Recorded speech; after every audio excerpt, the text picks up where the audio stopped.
Hi hello नमस्कार, द्वारकाज रसोईमध्ये स्वागत आहे तुमचं. तर आज बनवणार आहोत आपण मैद्याची पुरणपोळी. हे बघा, मी 1 वाटी मैदा घेतला होता, त्यामध्ये थोडंसं मीठ टाकलं आहे, थोडीशी साखर टाकली आहे आणि तेल सोडलं आहे. आणि आपण थोडं थोडं पाणी टाकून असं छान कणिक एकजीव करणार आहोत.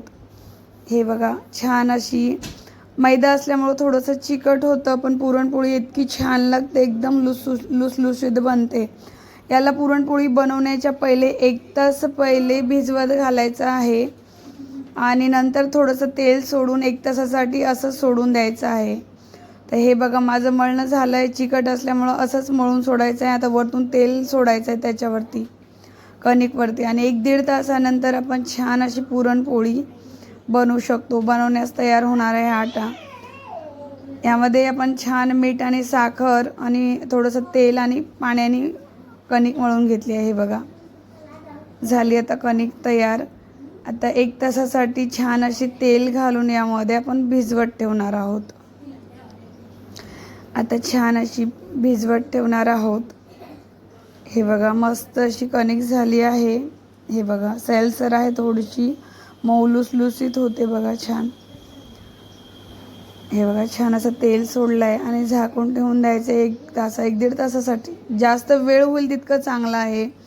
तर म्हणून मला 1.5-2 तास झाले होते पोळ्या बनवण्यासाठी. तोपर्यंत हे आटा छान असा मुरला होता.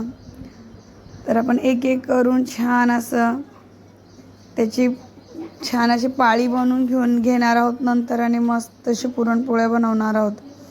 हे बघा, आता झाली आहे तयार.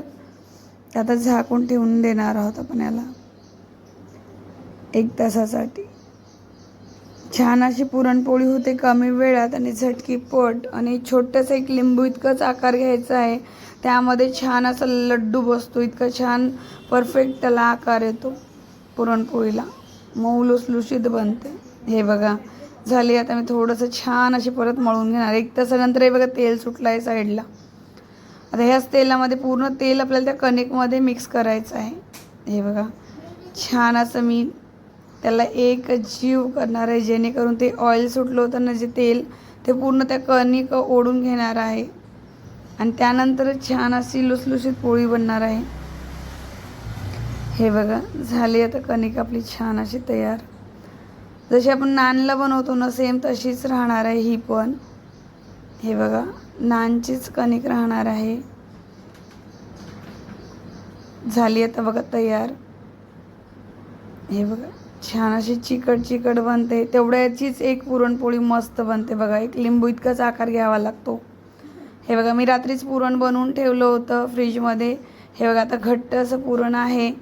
आपण छान असा गोल आकार लाडू करून त्या पाळीमध्ये भरणार आहोत. हे बघा, आता मैद्याची एक लिंबू एवढंच आपल्याला, हे बघा, छोटंसं लिंबू इतकंच गोल करून मैद्यामध्येच ही पुरणपोळी लाटायची आपल्याला. हे बघा, मी एकदम छान छोटंसं असं लिंबू एवढंच आटा घेतला आहे, मैदा. आता छान मैद्यामध्येच आपण याला हे करून घेणार आहोत, जेणेकरून पांढरी शुभ्र पुरणपोळी होते आणि लुसलुसीत बनते. आटा लावला तर थोडंसं लालसर बनण्याची शक्यता राहते, म्हणून होईल तोपर्यंत छान असा मैदाच त्याला वर कोटिंगसाठी घ्यायचा आहे. हे बघा, बिलकुल चिपकणार नाही हाताला जर आपण छान असा मैदा घेतला तर. हे बघा, आता मैदा घेतला आहे आपण आणि छान अशी पाळी लाटून घेणार आहोत. छान अशी गोल पोळी बनवायची पहिले. हे बघा, आता गोल अशी पोळी बनवून घेणार आहोत आणि त्यामध्ये असा मोठा लड्डू बनवून पुरणाचा त्यामध्ये आपल्याला भरायचा आहे. हे बघा, एवढीशीच आहे, पण त्यामध्ये पुरण किती बसणार आहे हे तुम्ही बघू शकता. बघा, आता एवढीशीच आहे, नैवेद्य एवढीच छोटीशी, आणि त्यामध्ये आपण छान असं, हे बघा, एवढं सारं पुरण घालणार आहोत आणि ते परफेक्ट बसते, व्यवस्थित पुरणपोळी बनते. हे बघा, छान. आणि तूप असेल तर मस्त एकदम छान टेस्टी लागणारी अशी पुरणपोळी आहे आणि कमी वेळात बनते असं काही हे नाही आहे. फक्त आटा थोडासा मैदा लवकर भिजवत ठेवावं लागणार आहे, जेणेकरून छान अशी पुरणपोळी बनणार आहे. हे बघा, छान अशी पुरण आपण त्यामध्ये घातलं आहे आणि मस्त अशी पुरणाची पोळी बनवणार आहोत. हे बघा दिसत असेल, आतलं पुरण पण दिसते त्यामधून. एवढी एकदम छोटी पतलीशी नाहीच्या बरोबर त्याची वरची लेअर राहते. हे बघा आता मस्त लाटून घेणार आहोत आपण. मैद्यामध्येच लाटायचं आहे. हे बघा थोडासाच मैदा लागतो. कुणी कुणी पोळीपाटावर छोटासा असा कपडा किंवा पेपर ठेवूनही पोळी लाटतात, पण मला नाही आवडत. मला असेच बनवता येते म्हणून मी पोळीपाटावरच बनवत आहे. हे बघा पोळीपाटावर छान अशी पुरणपोळी बनली जाते. हे बघा चिपकत नाही का, आता त्याला आपण छान असा मैदाचं कोटिंग केलं आहे ना खालून, म्हणून लागेल तर अजून परतही आपण मैदा त्यावरती हे करू शकतो. हे बघा मध्ये मध्ये आपण असा मैदा घेऊन छान अशी पोळी बनवू शकतो. हे बघा मस्त बनली आहे पुरणपोळी. बघा आतलं पुरण पण दिसते त्यामधून आपण लाटताना, पण ती पुरणपोळी फुटणार नाही, एकदम मस्त. पण ही हाताने न पलटवता आपण याला सराट्याच्या साह्यानेच पलटू शकतो, कारण खूप अशी पतलंवरचं कोटिंग असल्यामुळं. हे बघा आपण जर हाताने उचलायला गेलं ना, पुरण सगळं गरम असल्यामुळे एकत्रच होऊन जाणार आहे, म्हणून शक्यतोवर आपण याला सराट्यानेच हे करायचं आहे. हे बघा छान असं सराट्यानेच त्याला आपण हे पलटवणार आहोत गरम झाल्यावर तव्यावर. छान असं तूप हे करायचं आहे. मी इथं गोवर्धन तूप यूज करते आणि तसं घरचंही तूप बनवते, पण सध्या आता संपलं होतं तर मी गोवर्धन तूप घेतलं आहे. हे बघा तवा छान गरम होऊ द्यायचा आहे, नंतर शीन करायचं आहे. मीडियमवर ठेवायचा आहे तवा. हे बघा मी पहिले गरम केला होता, मध्येच बंद केला होता गॅस. छान असा तवा गरम झालेला आहे. हे बघा बघू शकता छान अशी पुरणपोळी. आता छान आपण सराट्याच्या साह्याने त्याला छान पलटवून घेणार आहोत. हे बघा झाली आता पुरणपोळी घेतली पलटवून. तर हे बघा छान अशी पुरणपोळी खरपूस खरपूस मस्त बनली आहे.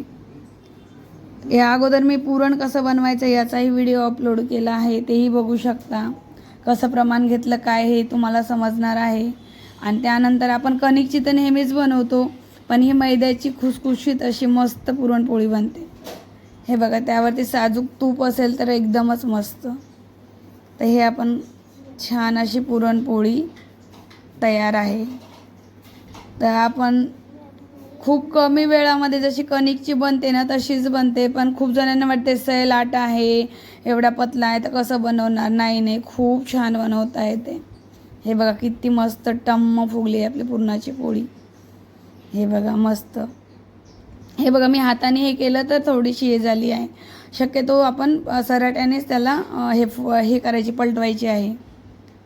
हे बघा पुरणपोळी तयार आहे आणि वरतून साजूक तुपाची धार आणि एकदम मस्त अशी पुरणपोळी खाण्यासाठी रेडी आहे.